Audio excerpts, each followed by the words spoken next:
and people are starting to come out slowly but surely. And of course, our Matthew Torres knows how to find the best folks, and we find him out along 14th Street to tell us more about the history of this incredible celebration. Hey, Matthew.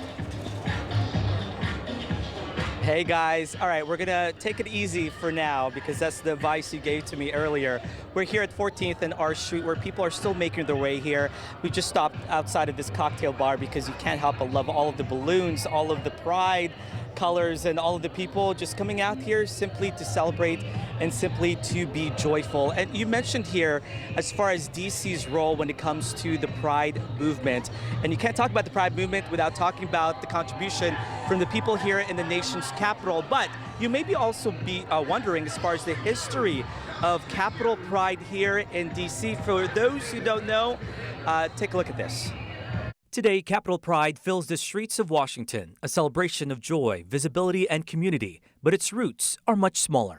This was us. In 1974, Deacon McCubbin opened Lambda Rising on 20th Street Northwest. It was more than a bookstore. For many people in DC's LGBTQ+ community, it was one of the first places that felt safe. On a Saturday, right after we opened, there was a guy who came into the store, stood in the middle of the store, and just kind of did a 360 all the way around looking at the wall.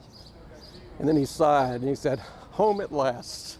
1 year later, McCubbin helped organize what was then called Gay Pride Day. Not a parade yet, a block party right outside the store in DuPont Circle. It was supposed to begin at 2 o'clock, and about 10 minutes to 2, there was almost nobody on the street.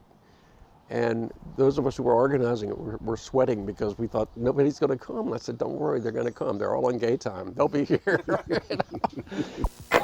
From there, the gathering grew. By the late 1970s, the crowds were bigger, the signs were louder, and the message was clearer.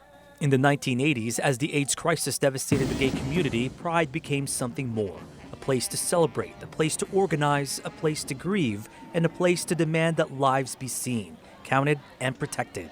Now, 51 years after that first gathering, Capitol Pride stretches across the district. This year's theme, Exist, Resist, Have the Audacity. A reminder that Pride in Washington has always been both celebration and statement. From one block outside a bookstore to a parade through the nation's capital, the purpose has never really changed: to be visible, to be joyful, and to keep moving forward. Amazing. And, as we just sit here and as we take it all in, before it gets really crowded, you can't help but see even some families showing up here. It's not just members of the LGBTQ+ community, but also allies. And so when you do have the motto and slogan of this year's Capitol Pride, having the audacity to think decades later, years later, that level of audacity has really just gone up and culminated into a big festival that we are experiencing here this weekend at the nation's capital. Zoe and Les.